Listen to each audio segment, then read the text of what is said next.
This video is sponsored by MattHoney.net. What I'll do today is I assume most of you are not familiar with my work, but I also assume you're intelligent, so I'm not going to give an introductory talk. I'll just cut to the chase.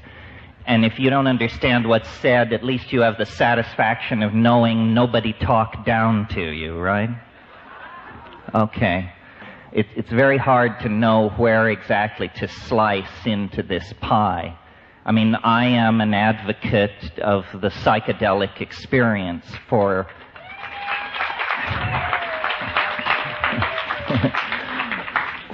personal growth work, for shamanic exploration, as an enzyme for the imagination, as a force that forces us to grow up and clean up.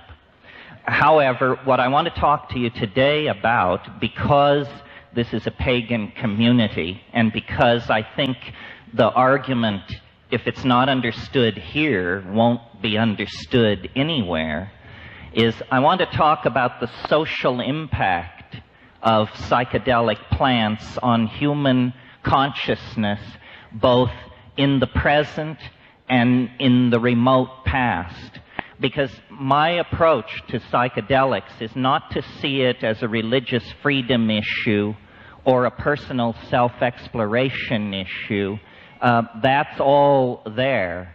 But I believe that we cannot really understand what it is to be a human being and how we came to be human beings without factoring into our explanations this most taboo of all subjects for the Western dominator mind, the subject of boundary-dissolving, consciousness-expanding plants. And so every point of view has a cosmology, a myth of its meaning.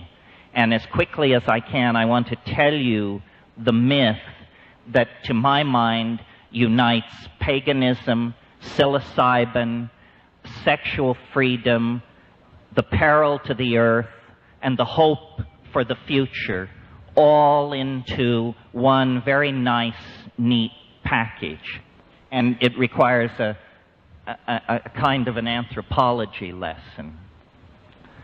First of all, our fellow voyagers along the way, the scientists, have created, as you all know, the theory of evolution, which has been the great crowning achievement of biology over the past 100 years.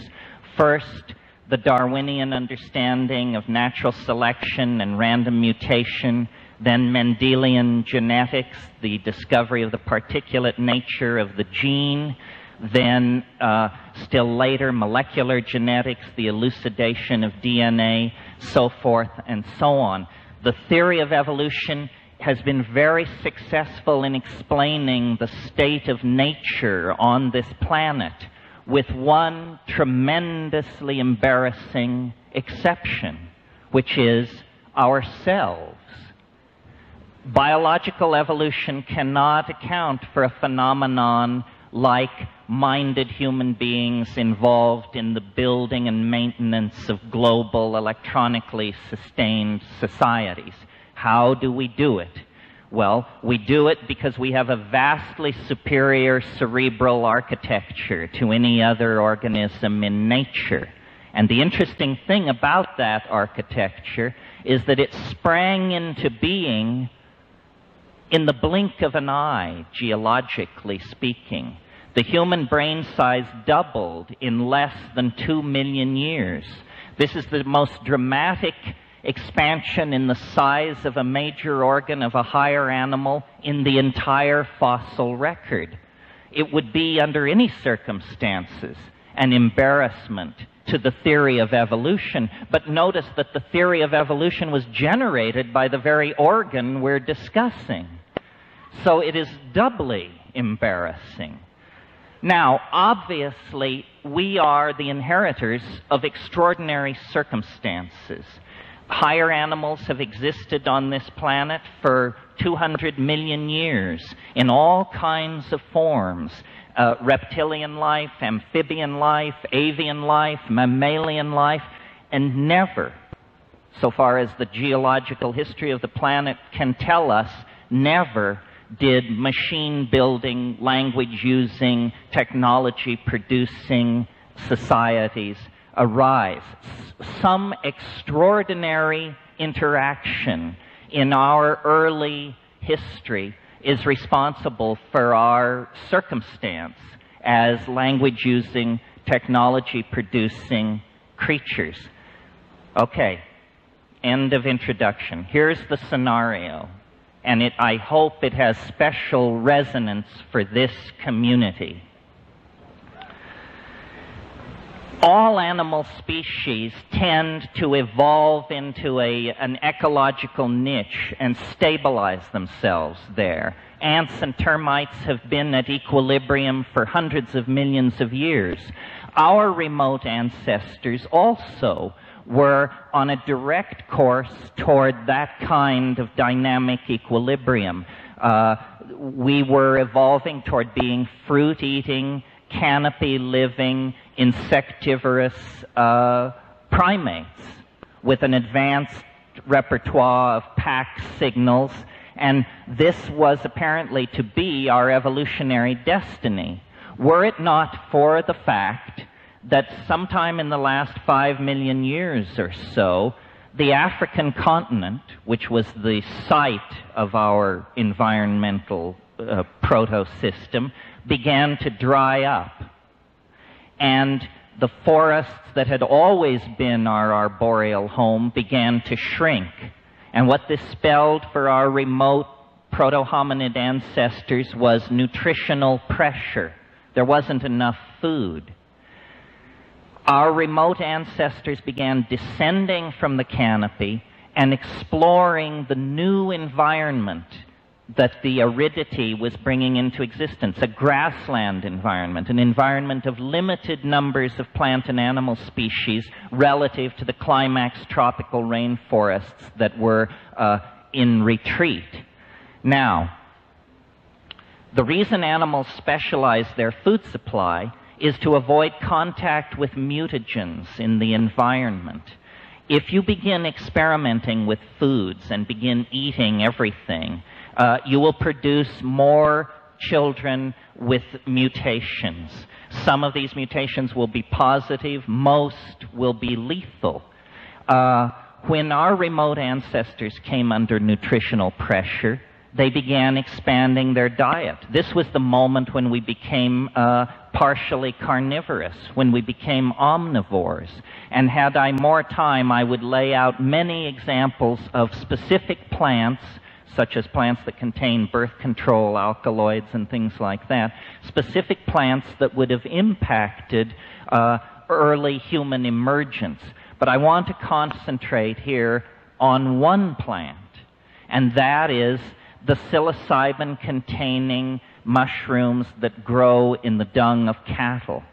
Because I think that if we're looking for a missing link, it isn't a transitional skeleton, it isn't meddling by extraterrestrials, at least not of the overt 1,000-ton beryllium ship variety. It has to do with the fact that we began to allow into our diet an exotic pseudo-neurotransmitter that was part of the native flora of the grassland. And I believe that, in the next 10 minutes, I can at least make it seem plausible to you that this mushroom was the triggering factor that moved us from being an advanced hominid, an advanced animal, to being, in fact, a conscious, self-reflecting, caring, thinking, dreaming, striving human being. And here is my answer to this riddle: where did human consciousness come from? It begins like this. In that foraging phase where we were testing all kinds of plants on the grassland, small amounts of psilocybin mushrooms would have naturally been eaten in the process of eating corms and things like that. I personally have seen baboons in Kenya investigating cow paddies on the savannah because they know that bug pupa will be under the cow paddies. So the cow paddies are already set up as vectors for possible sources of nutrition. So there is no question that these proto-hominids would have eaten psilocybin in small amounts. And by small amounts, I mean amounts so small that if you were to eat that much, you would feel nothing. But this dose level has been studied, and it causes increased acuity of vision. You can actually give people small amounts of psilocybin and then give them eye tests, and they do better if they're slightly intoxicated than if they are not. The guy who proved this, the Viennese psychologist Roland Fischer, when he described these experiments to me, he said, "And so you see, my young friend, here we have a case where the use of drugs actually introduces us to a more true vision of reality than if we have avoided the drug." Scientific proof that the drug is telling you more about reality than if you had refused it. All right. Now, what kind of visual acuity is it that is being improved? Well, it turns out it's what's called edge detection. In the grassland environment, where the movement of small animals means dinner, and the movement of large animals means you become dinner, a plant which confers increased visual acuity is going to immediately confer an adaptive advantage on those members of the group that let it in. Those members of the group that refuse it out of aesthetic or gastronomic reasons will tend to be outbred, because the psilocybin-using members of the species will be more successful at obtaining food and at surviving to raise their own children to reproductive age, which is the name of the game in evolution. So that's step one of a three-step process that leads to the explosion of consciousness in the hominid brain. Step two, which should have special appeal for this crowd, is that when you take slightly larger doses of psilocybin, not religiously profound doses, but doses which you definitely feel, psilocybin is what's called a CNS stimulant, a central nervous system stimulant. What it causes in animals is what neurophysiologists call arousal. And in highly sexed animals like primates, arousal means, in the male, erection. So an animal then which is allowing what is essentially a sexual stimulant or an aphrodisiac to enter into the diet, there will be more instances of what anthropologists call successful copulations. And God knows we need that. So if you have more successful copulations, you have more pregnancies. You have a second factor, outbreeding the non-psilocybin using member of the population. Now, something really important here that is this whole thing is my theory, but here's the part of it that I like the best. All primates have what are called dominance hierarchies, or male dominance hierarchies. This goes right back clear to lemurs and the old world monkeys, which are much more, the new world monkeys, which are more primitive. All primates have this dominance hierarchy, and what it means is the sharp-fanged, hard-bodied young males, they control the women, the children, the elderly, all sexual minorities. Everybody is under the thumb of the alpha males. And as we sit here today, though this community may strive to be an exception, as a society, male dominance is an enormous dilemma for us and an enormous distorting factor in our politics and in our lives. So my notion is that psilocybin, by promoting this polymorphic sexual style, actually acted as an inoculation against monogamous sexual styles of bonding, you see. And it isn't that the monogamous style, the dominator style, disappeared. It was simply medicated out of existence for perhaps 100,000 years. It was medicated out of existence. Now, and what it promoted, this arousal, this psilocybin taking around the African campfires by these primitive nomadic pastoralists, what the social change that came with it was an orgiastic sexual style. A style where everybody would get loaded around the campfire and then hump in an enormous writhing heap. Now, yes, now,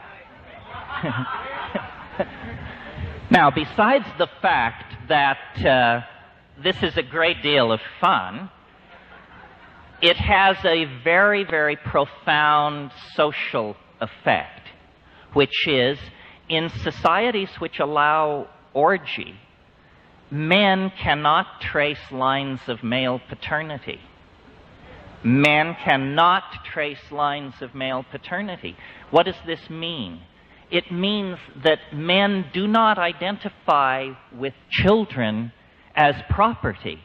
It means that the men of that kind of a social group can only think in terms of our children. We, the group, our children. And it creates an immensely cohesive social glue that I believe held these societies together for millennia. And I believe that during this period of pharmacological suppression of male dominance, we became human beings.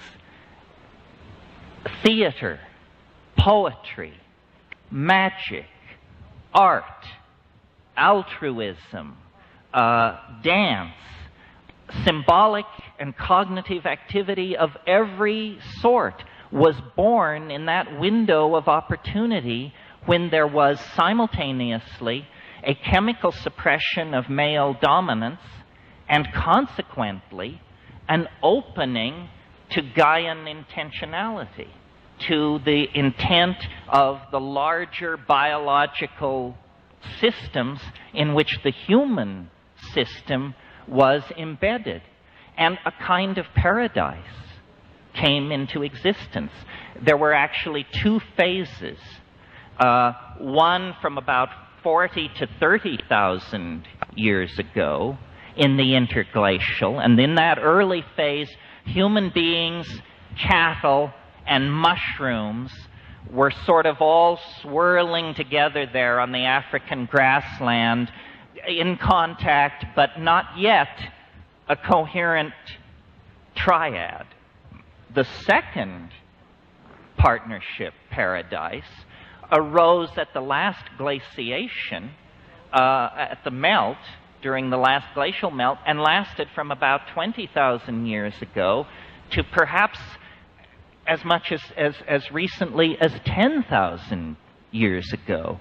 And it was in that later phase that the Magdalenian explosion occurred and the social forms were put in place that Hellenistic paganism was looking back at with a nostalgic and barely cognizable memory. There was an old memory of a kind of paganism that was old 5,000 years before Eleusis laid its cornerstone. I wrote a book called The Archaic Revival, in which I tried to say that the entire cultural impulse of the 20th century, beginning with Freud and Jung discovering the unconscious, beginning with Picasso dragging back primitive West African masks to Paris and inserting them into his paintings. Dada, pataphysics, jazz, abstract expressionism, even phenomena like National Socialism. All of these various impulses in the 20th century, some positive, some negative, all have a common theme: archaism. Archaism, a nostalgia for a state before history. And as this tendency, this nostalgia, has been sorted out over the last 100 years by generations of scholars, beginning with, Freud and Jung and Blavatsky and Crowley, and then coming up through all the folklorists and deconstructionists. As this thing has been teased apart, it has become clearer and clearer that the paradigmatic figure in any archetypal revival is the maker of magic, the shaman, the wizard, the seeress, the person who is in control with invisible forces. And as I have lived my life and explored these things for a long time, I've come to the conclusion that the shaman, without the hallucinogenic plants, is well on the way to becoming priest or priestess, well on the way to being downloaded into a fixed canon, a moral vision, a societal religious structure, which is not what shamanism is about. It's about Discordian ecstasy. It's about the felt presence of immediate experience in the absence of theory. That's what it's about. So and then I want to go back to our little process. We've now covered step one. Better vision through mushroom taking leads to better diets and healthier children. Bigger doses lead to an end to monogamy, a dissolution of pair bonding, and a replacement of monogamous anxiety with polymorphic amorousness, or whatever you want to call it. Then, that's only the second step. The third step is when you double the polyamorous dose. And now, hunting is out of the question, and even fucking is out of the question, because you are nailed to the ground somewhere off at the edge of the firelight, wrestling with a mystery so profound, so bizarre, that even as we sit here with Husserl and Heidegger and Heisenberg and all these clowns under our belts, it is still absolutely mysterious, appalling, challenging, boundary dissolving, and unavoidably ecstatic. It is the living mystery. And I don't know how many of them there are in the world, but for my money, there only has to be one to rescue the entire concept from, the dirty claws of the reductionists, the materialists, the Christers, the nothing butters, the merely this and the simply thaters.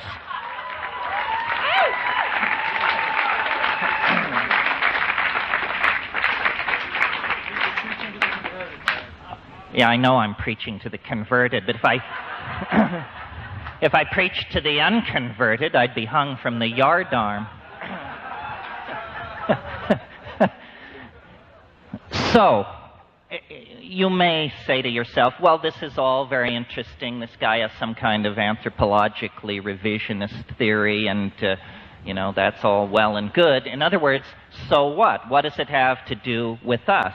Well, what it has to do with us is we are in a state of enormous dysfunctional anxiety as a result of the fall into history, which has caused us to have to compromise our sensuality, our connection to the Gaian goddess, our polymorphic sexuality. All of these things have been poured into a new set of social institutions that derive essentially from the invention of agriculture, which is where I think the shit hit the fan. I mean, I'm fairly radical on that.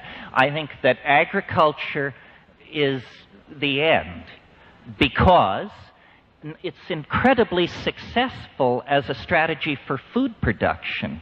Well, what does that mean? It means you can't be nomads anymore. Oh no, you have to build a stone tower to put the grain in. And you have to make sure you can haul large rocks up on top of your tower to drop on people whose grain crop wasn't as big as yours was. We see this at Jericho. The most advanced building in the world of 10,000 BC was the grain tower at Jericho. And it was defensive, and it bespeaks, the primal paranoia. Once people stopped moving across the land, once they violated it with the blade of the plow, then you get sedentary populations. The division between the profane world of the city and the wilderness outside. That's the moment when the division between the unconscious and the conscious mind comes into play. And an entire set of institutions arise then. Male kingship, standing armies, role specialization, slavery, women as chattel, so forth and so on. I mean, we are the unhappy inheritors of this hideous plunge into dysfunctionality. Now, why is it such a hideous plunge into dysfunctionality to live without psilocybin or close relatives thereof? The answer is that this thing, which to now I've described as male dominance and a tendency to form dominance hierarchies, we can describe another way and bring much closer to home by saying it is the ego. The ego is a late arriving, very tenuous, highly uncertain of itself, social structure that has taken root in the human psyche like a tumor, like a growth of some sort. It is the leftover of this primate dominance complex. And the way it manifests itself is by the establishment of boundaries. First of all, this is my body. Do not touch it. Second of all, these are my weapons and agricultural tools. Do not touch them. This is my woman. These are my children. I hunt there.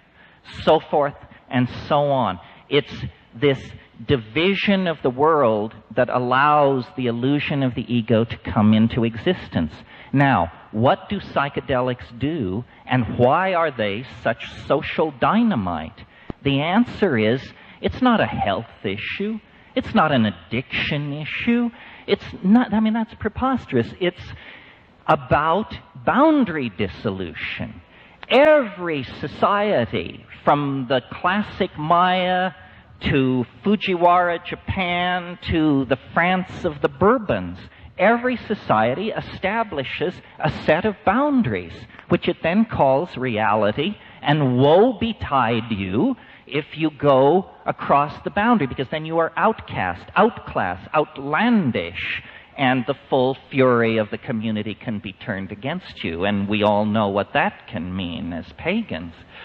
So I believe that the ego is a dysfunctional psychic invader, and that it will continue to strengthen and perpetuate itself as long as we do not institute, either as groups or within our relationships or as individuals, a regular ritual encounter with the forces which dissolve these boundaries. And the only force I know that works are these plants. And as I say, I'm not interested in arguing whether there are other methods or not. God, I would hope so. But anything I ever looked into, and I shopped the spiritual supermarket from stem to stern, was horse shit as far as I could see. Now, I am not a sensitive. Let me say that. People say, well, but what about Ramana Maharshi and what about Jakob Burma? And hey, it's great for those folks. I applaud arhats and avatars and so forth and so on.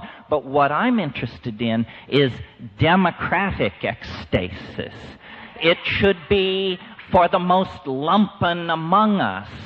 It is not to be attained by an act of dietary control, sexual abstinence, or whatever. It should be. It is a human birthright.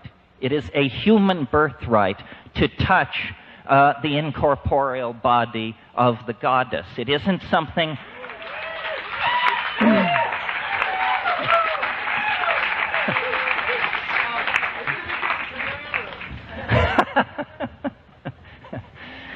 So, well, let's see. Where can we go from here? I say all this, if you're interested, I say it better than I'm saying it here, in my book, Food of the Gods, which was not written for you people. It's an argument for people who do not know a great deal about drugs, may never have taken drugs, but through some miracle have managed to maintain an open mind. And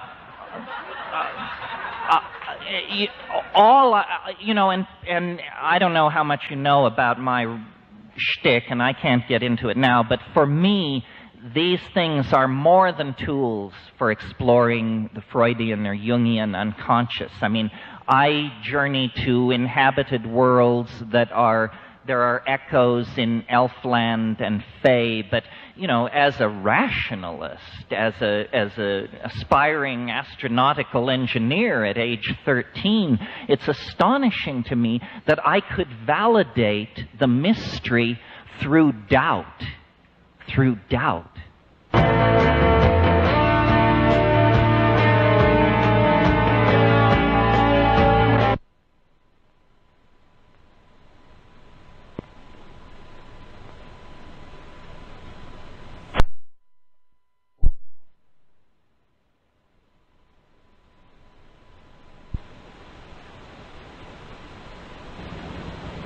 The truth does not require your belief. The truth is real. You can beat it on the ground, you can rip it apart, you can look inside it. Nobody needs to guard the truth from inspection. Nobody needs to tell you that, you can't look behind the stage. And so my motivation is to try to, number one, bring people to the realization that the spiritual path, if you want to think of it that way, that is a real thing, and it will carry you to the real thing. All spiritual disciplines that I know, except for psychedelics, put a great deal of emphasis on putting the pedal to the metal. Push, push, push, meditate, make offerings, do mantrayana, do pranayama, do puja, push, push, push. With psychedelics, suddenly there's a very deep interest in, and where are the brakes? You see? You're no longer pushing. Once you get to the psychedelics, seeking is an attitude which ill becomes you. You have found it. You have found it. Now, what in the hell are you going to do with it? And this is a great dilemma for anyone who goes into this. I mean, I am, as I see myself, I'm a preacher in the marketplace.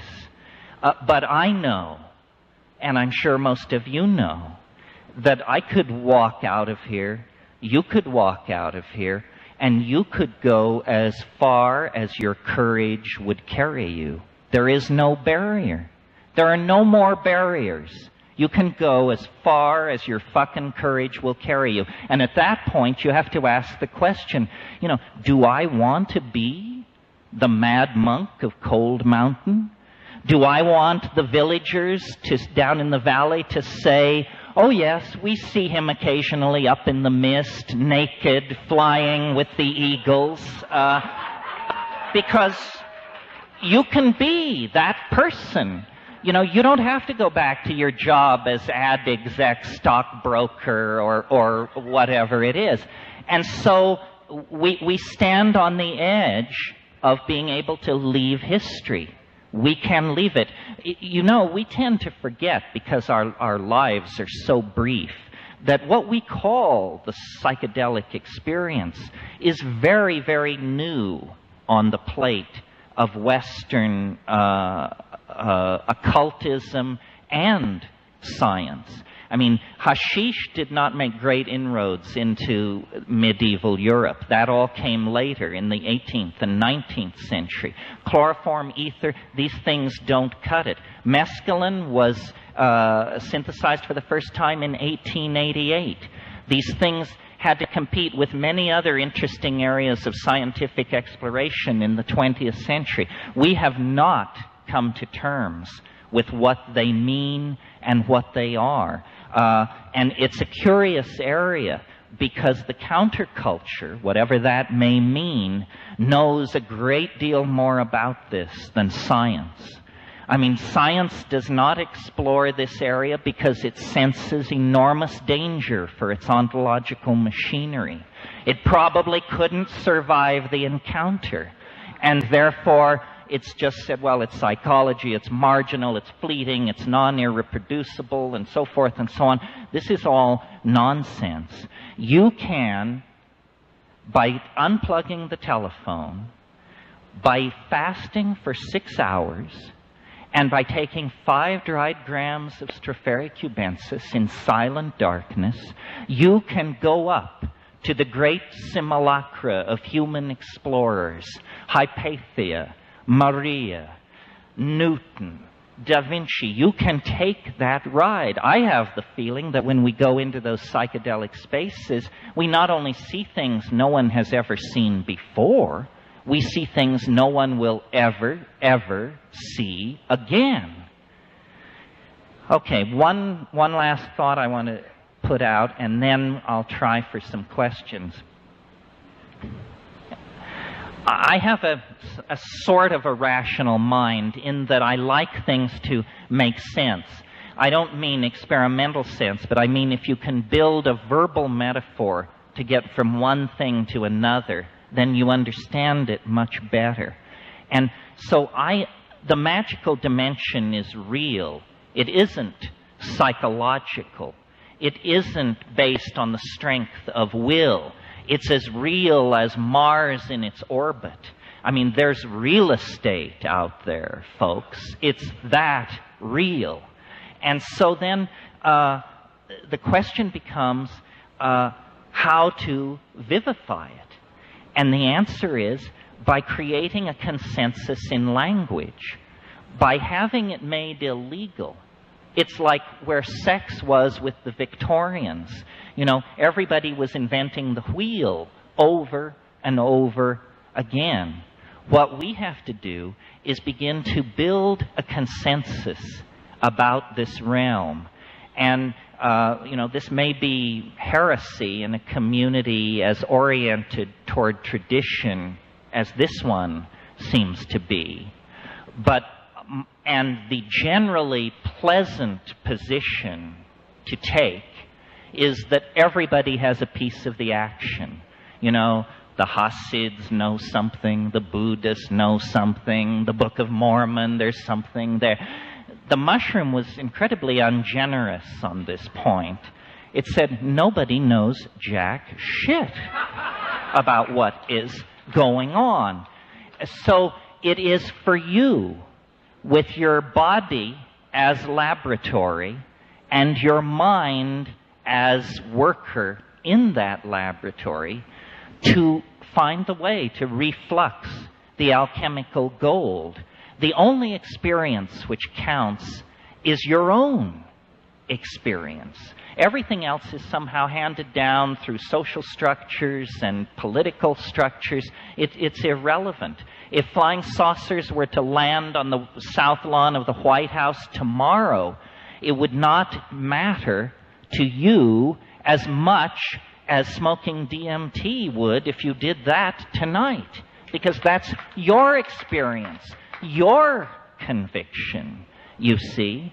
And I believe that the rebirth of paganism, the rebirth of archaism, the rebirth of psychedelic shamanism is coming at this moment because we are going to be involved in a historical meltdown, which will be the equivalent of a species-deep shamanic crisis, in which, as a collectivity, we are going to have to make the journey to the well of worlds and recover and cleanse the collective soul of humanity. We have lost touch with our moral compass because we have lost touch with the Gaian mind.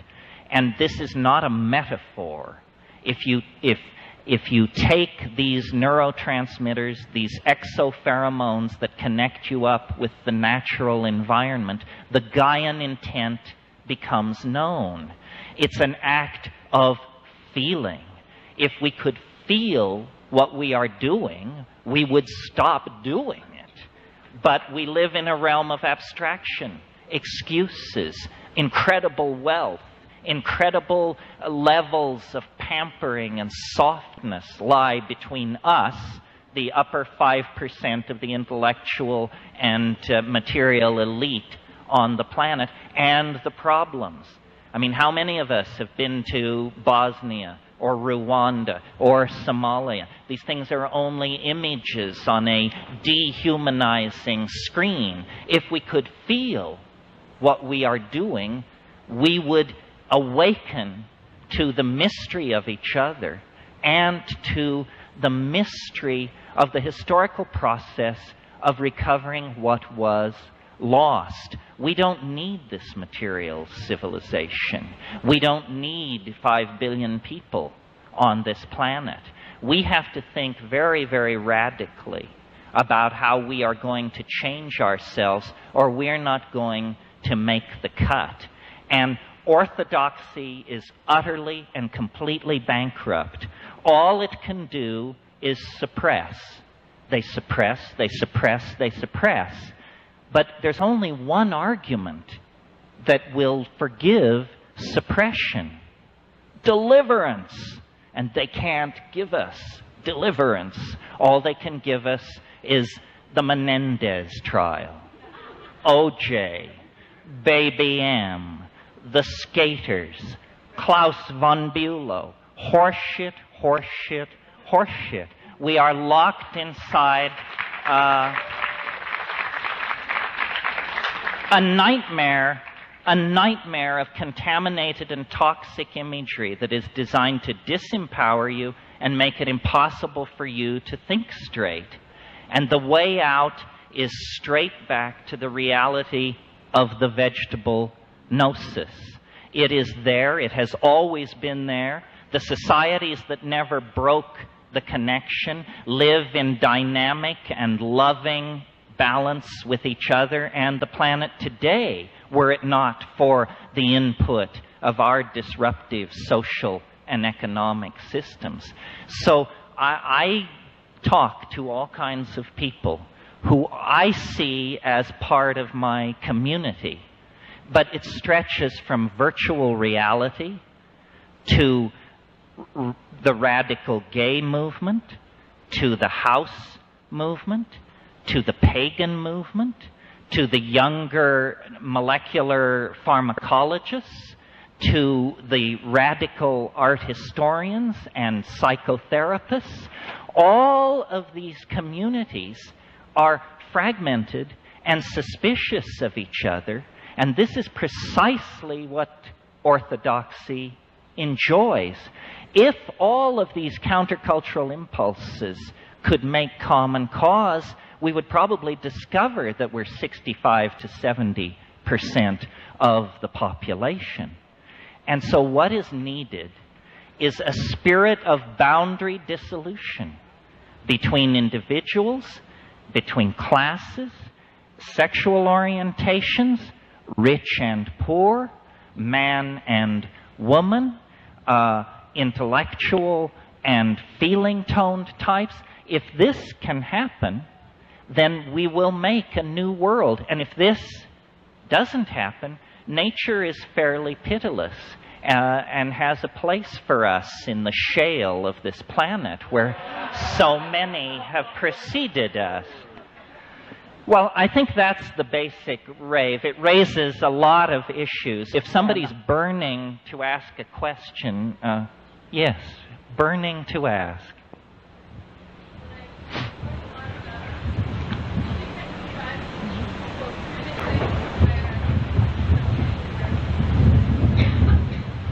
Well, I think that it's very hard to find pristine, quote, pseudo-Paleolithic or pseudo-Neolithic culture. Even the Amazon, where I've spent a lot of time, tribes that were nomadic at the time of contact are now agriculturalists, simply because missionary medicine has swollen Aboriginal populations to the point where they can't be nomads as they used to be. So you're right, there are some psychedelic-using cultures that are pretty unappealing, although actually I can only think of one that I find politically very unappealing, and I don't want to knock them because I haven't lived with them, so I may be misled. But I think that it's not simply to take psychedelics, but it's also to decondition oneself to the notion of ego and all the concepts which constellate around that, such as place, property, ownership, and stability. You see, the idea that we have inherited from Western religion and science is the idea that things should be stable. This is a very male-dominant notion, the wish for stability, eternity, when in fact the message life hands you over and over again is nothing lasts. Nothing lasts. Not what you love, not what you hate, not your enemies, your friends, not even your dear, dear self. Nothing lasts. And the ego goes mad in the presence of that truth. It can't swallow it. And so we have anxiety of death, need to dominate people, need to possess property, terror of illness, resentment of fate, because we are not in the flow. And I think what these psychedelics do is they put you very much in the here and now. And it's nothing more than that. I mean, obviously, I'm an egghead and an abstract thinker, and I hope to make my reputation in mathematics.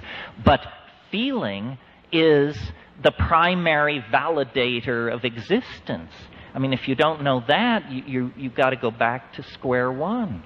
And these things empower feeling. They are catalysts for the imagination. I mean, you may not like what psychedelics do to you. They may terrify you. But if it terrifies you, then surely it must have catalyzed your imagination, or you wouldn't have known that terror.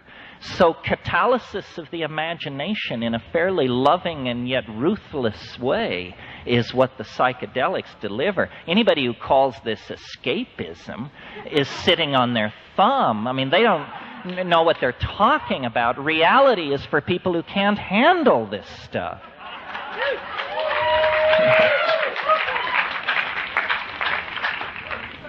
I do want to say one thing. It almost slipped my mind, and for those of you who have your hands up, I apologize, but I think this needs to be said, and I don't know how many of you know it, but this comes under the, this is a news flash, folks. We interrupt this program to bring you a special announcement. A new psychoactive substance has been discovered. A very powerful psychoactive substance, the most powerful since the discovery of LSD, a substance so powerful that 300 micrograms is the dose. That means 1 gram will dose 7,000 people. This compound comes from a plant. The plant is, and I hope you're paying attention, the plant is legal. The compound is legal. You can possess it. You can manufacture it. You can transport it across borders. You can give it away, you can sell it, and you can do it on stage. And it comes from a plant. And the plant is also available. And I want to tell you about this because okay. No shoving, no shoving. All right, not to keep you in suspense any longer, the plant is Salvia divinorum. Salvia divinorum, which some of you who are real mavens of this stuff know it. It's been in the books for 30 years. The problem was nobody knew how to get off. And so it was always carried in these lists as suspect hallucinogen. The thing is, any scientist confronted with a plant where somebody says it's a hallucinogen will test to see if it's an alkaloid. All hallucinogens, almost all, are alkaloids.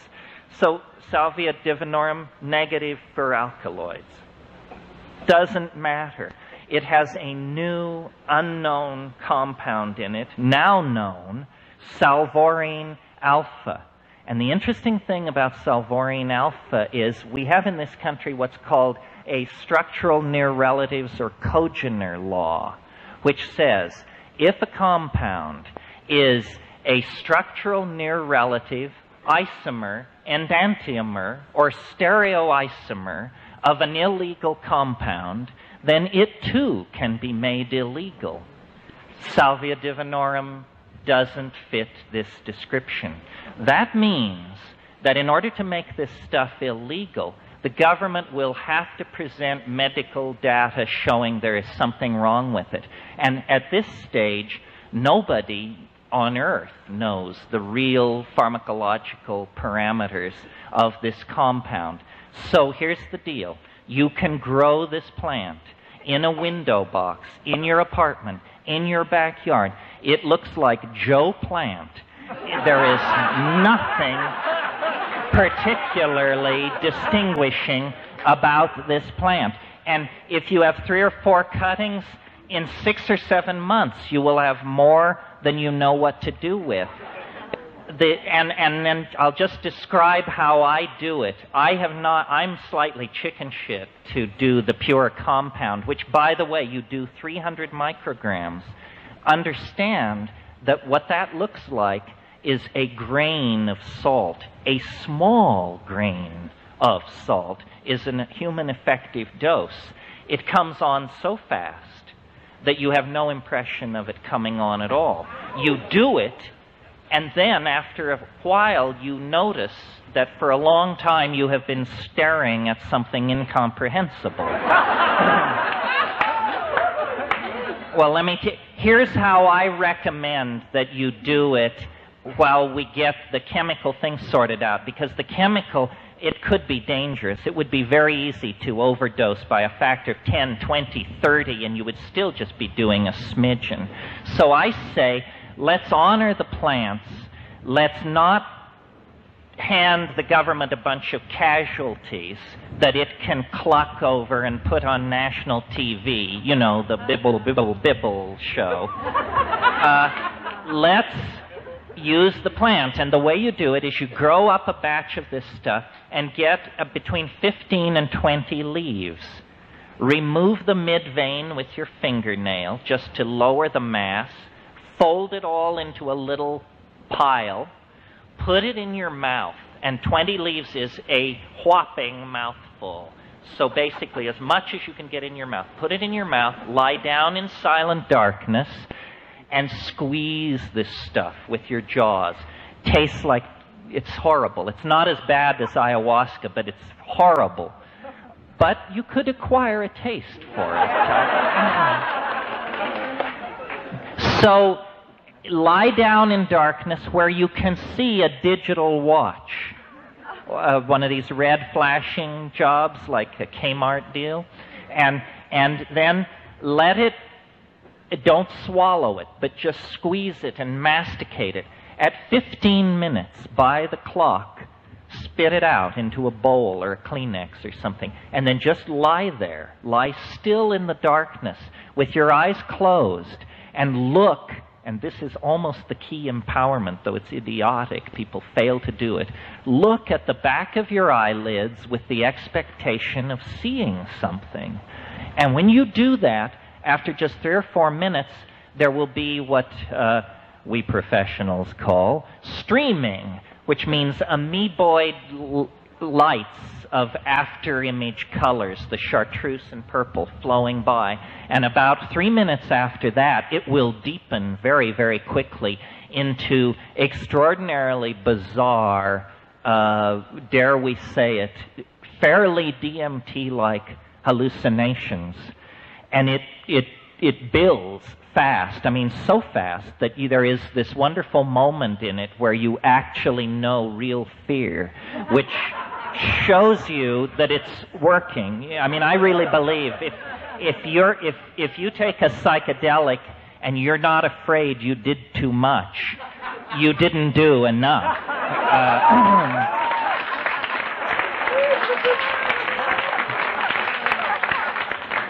The experience then will unfold over about 45 minutes. And just lie there and look, and it is beautiful. It is beautiful. I mean, I'm a connoisseur of hallucination, and the beautiful, these deep indigo blues, these cerulean blues against blackness that are like neon, and these amorphous Yves Tanguy kind of shapes that are moving and transforming themselves. I mean, I was amazed. I couldn't believe it. I was saying, my God, this is legal. This is legal, and it's working. It's working. And I am the hardest of the hard heads. I mean, I know people say, you know, here's Tagetes lucidum, this will get you off, here's this, smoke this, knick-a-nick, this, something. No, it doesn't. It's not like that. These things are rare. But this one works, and I commend it to your attention and your friends' attention and anyone with shamanic intent. As I say, it's perfectly legal to possess, advocate, the whole bit, yes. Salvia. It's in the genus Salvia. That's the mint family. Sacred to pagans for millennia. Salvia, S-A-L-V-I-A. And then Divinorum, D-I-V-I-N-O-R-U-M. The diviner's mint. Well, yes, let me say something about this that's very interesting. Pardon me? Well, that's what I was going to talk about. It's native from Mexico, so it has no common name in English. In Spanish, it has a very interesting common name. It's called Ojos de la Pastora. Now, the eyes of the shepherdess. What a strange name. Think about it for a moment. First of all, notice that in Christian iconography, there are no shepherdesses. Period. Not one. We got shepherds. You got your shepherds there, Christmas. Not shepherdess? No. So it's called Ojos de la Pastora. Well, then the anthropologist who studied this, Brett Blosser, to whom we all owe a great debt, hail Brett, naturally, these people are Tzotzil and Sotil. They're in the mountains of Oaxaca. And so he said to them, well, yes, Ojos de la Pastora, very interesting, but what do you call it in your language? What do you call it in Tzotzil? And they said, well, we have no name for it in our language. This is very, very interesting. And if any of you have any thoughts or want to work on this, it's inconceivable if these people had used this for centuries that they would not have a local Tzotzil name for it. So he said, why don't you have a name for it? And they said, because our grandfathers were the first to use it. And this, we do not know what to make of it, because Salvia divinorum is known only from this very indemnified locality in the Sierra Mazateca. Where did it come from? Has it always been there? But these Indians only discovered it 200 years ago? Did it come from somewhere else? And if so, where? Because it's never been located anywhere else on the planet. So this is a great puzzlement.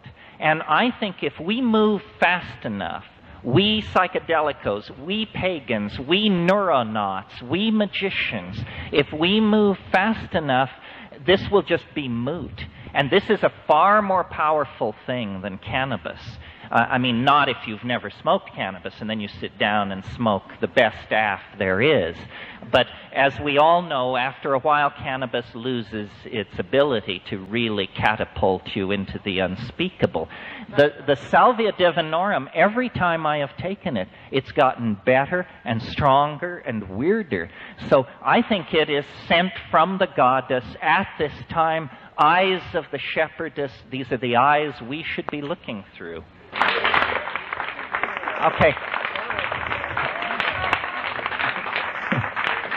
I think several people at once asked, where do you get it? You must each have your own favorite rare plant dealer. I don't work for any rare plant dealer, and every time I mention one, thousands of dollars flow into their coffers, which leaves me feeling slightly weird. Nevertheless, Of the Jungle, P.O. Box 1801, Sebastopol, California. Somebody sitting next to you already knows this, so I'm not going to repeat it. That's the one. And we have a plan. I just have a harvesting question. A harvesting question. As herbalists, we always harvest when the vital whatevers are in the part of the plant that you would ingest. So normally, you're going for leaves, you harvest when leaves are in their strength. So once the purple flower spikes go on, do you wait until they die down to reharvest?